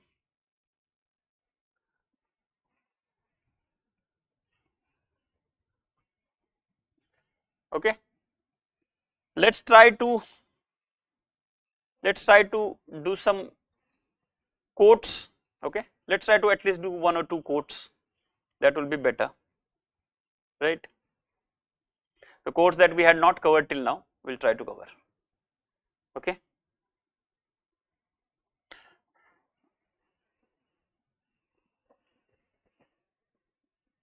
mostly the recent ones. Okay, let's take this again, similar but slightly different. Yes, please write down. Life, this is a quote, life doesn't make any sense without interdependence. Like life doesn't make any sense without interdependence. We need each other, and the sooner we learn that, it is better for us all. Okay, sooner we learn that, it is better. It's a quote by Erik Erikson. Okay,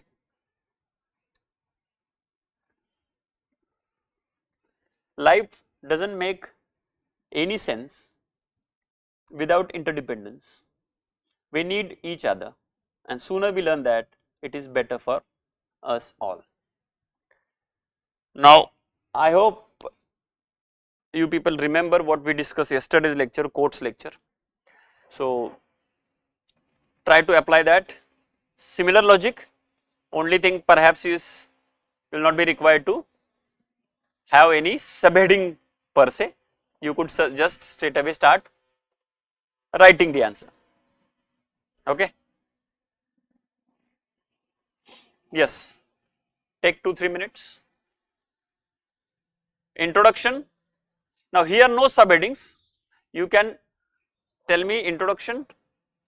You can tell me conclusion if you think you have, and some pointers or direction of thinking. You can just type, may not be as answer because it will be difficult, but at least some direction that you would like to go in.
Yes,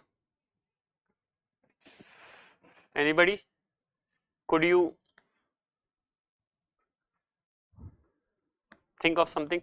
Anyway, briefly, we had already discussed that, but because this is YouTube live, so just within 2 minutes I will just try to say how to tackle quote. Now, as you know, introduction, yes, it will be conclusion, anyway it will be there. As we write an essay, there will be this is like a mini essay, but they may not be subheadings because it's not a information based this thing. If you write subheading also, not a problem, absolutely not a problem, as long as it makes sense, but it's not a even if you do not write it, because it's a more subjective expression of this thing.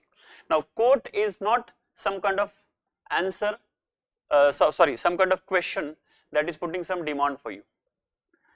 Quotes do not put demand. Quotes have central message. There is a difference. So, quote has central message or central idea or moral of the story, whichever way. So, quote never gives you any demand. Quote expresses something which you have to take it to the next level. That is the only requirement for the quote. Now here, how would you introduce? Generally, do not introduce quote with other quote, okay, because quote is already something loaded. It is always better that you express that in a very simple, straightforward way in the context as to what you understood by this particular quote. So, obviously, you might have heard the wording of the question for the quote is that, what do you mean by, what do you understand by, what do you mean by this quote. Now, for quote, all the more important it becomes to focus on keywords. Why? Keywords to search for central message, central idea, okay, what is the basic message that the quote is trying to say. Now, this quote says, life does not make any sense without interdependence. The most important word, I am sure most of you already gauged it, interdependence.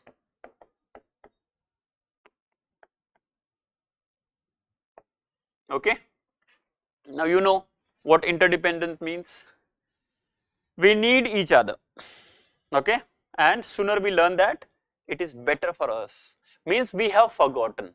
That is the context. Context is interdependence and kind of forgotten, we need to remember,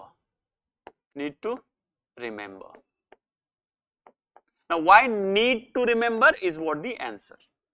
You have to establish the need. Okay, first establish what interdependence is. So, you can start off with what interdependence is in introduction. Interdependence, collectivism.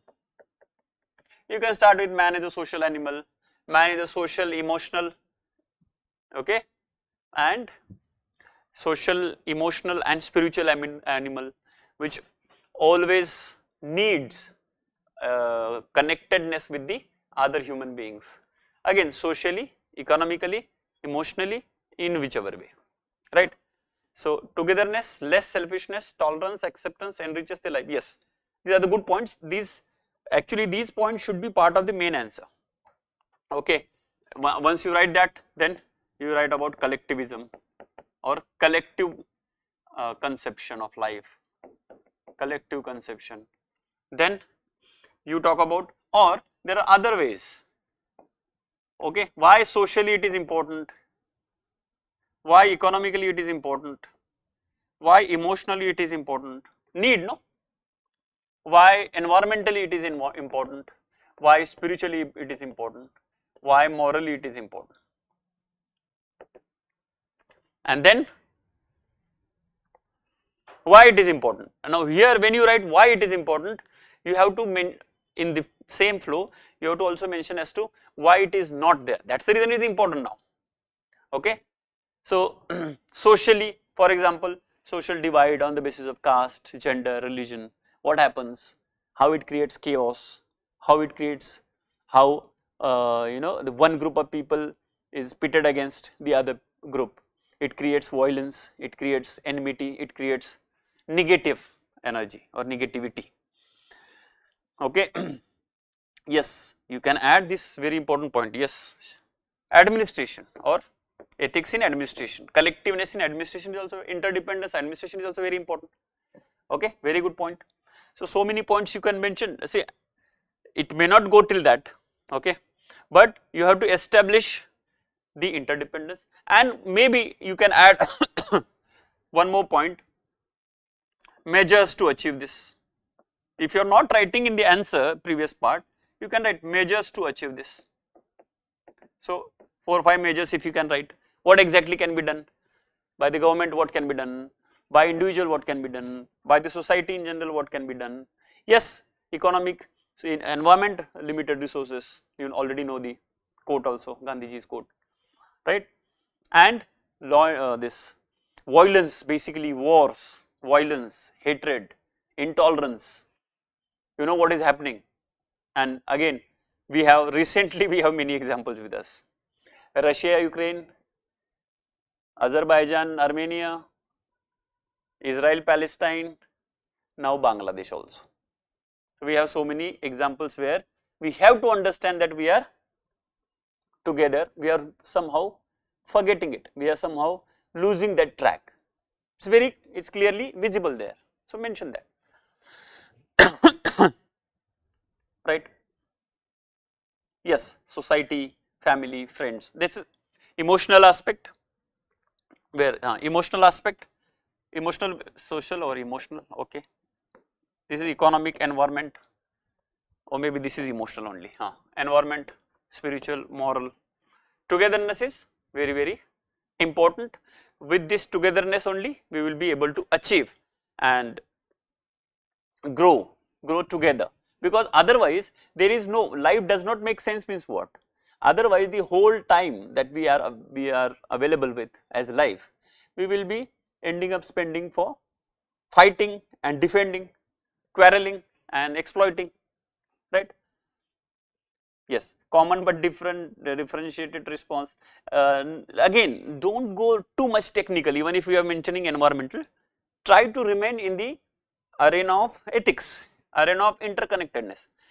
Directly, okay, maybe some measures, in the measures, because this will be smaller part of your answer, you can mention that what all can be done, legal measures, you know, something like sorry, United Nations, okay, or United Nations development plans, sustainable development gain, collective thinking. These are the examples of collective thinking at the international level, and obviously national level we anyway have collective thinking, but there has to be a propagation of that collectivism in the national level, right?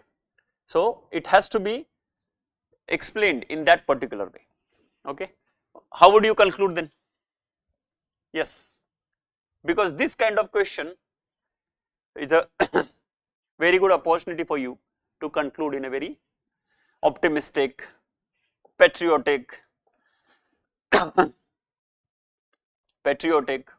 or catchy way, okay. You can mention now, I'll tell you one, I'll suggest one interesting point here. You mention preamble, as the preamble of India mentions, we the people of India, okay. The first line of the preamble of Constitution of India, that is we the people of India, resonates the willingness, the assertion, the resolve to think, to live, to laugh, to do all the activities together, interconnectedness, we the people of India. Best way to conclude, because you are mentioning preamble, and it's a very, again, catchy way to explain we the people of India. No need to mention the whole thing, but at least you can mention we the people of India is utmost or the most impactful way of mentioning the collectivism, and that too in Indian context. So nothing nothing like that, okay. Anything else? Now, so yes, somewhere the point of selfishness has to come in, tolerance, selfishness, acceptance, these things should come in somewhere, but and this is one of the way to write it. You can write it in the context of what are the problems, like, you know, wars, You can start with hatred and intolerance, religious divide, gender violence. That also can be a your anchors or your pointers to explain the same point. Not necessarily this, but this looks more positive. That's the only thing. Because this question itself is connoting to us about it is better we learn it as early as possible, right? It is better for us that we learn it sooner. That means there is a connotation of something negative available, okay? Even this concept of nuclear family, joint family, its impact on the psychology of the child, people are discussing now. Obviously it is nobody's guess that if there are many members in the family, child grows in a better way psychologically, and nuclear families it is very difficult. It's a proven fact. There would be cases, exceptional cases wherein the child has grown very positively even in the nuclear family, but on an average psychological studies have shown that this particular issue might be this year's question, that joint family and nuclear family issue, they might ask this, okay? That's why I am putting this to you, okay? Anything else? So I think that's all. I think it's enough for us. We can call it a day for today, that we have discussed many questions. We have, I hope you people have at least got some direction as to what you should be doing in that 1 minute and what you should be doing in that 6 minutes, the moment you see the question, be it theoretical question, be it quotes, okay? We will also try to come up with similar lecture, possibly YouTube live, let us see how it goes.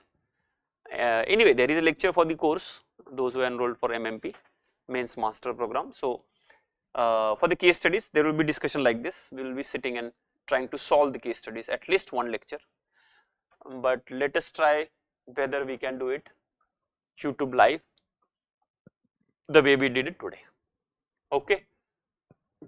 So, I hope I was able to guide you in some other way, help you to address, help you to at least initiate your answer writing, some guidance in some direction, rather than feeling suddenly stuck, okay? You will be in the position to answer something, okay? ठीक है, thank you very much and all the very best to all of you. Thank you.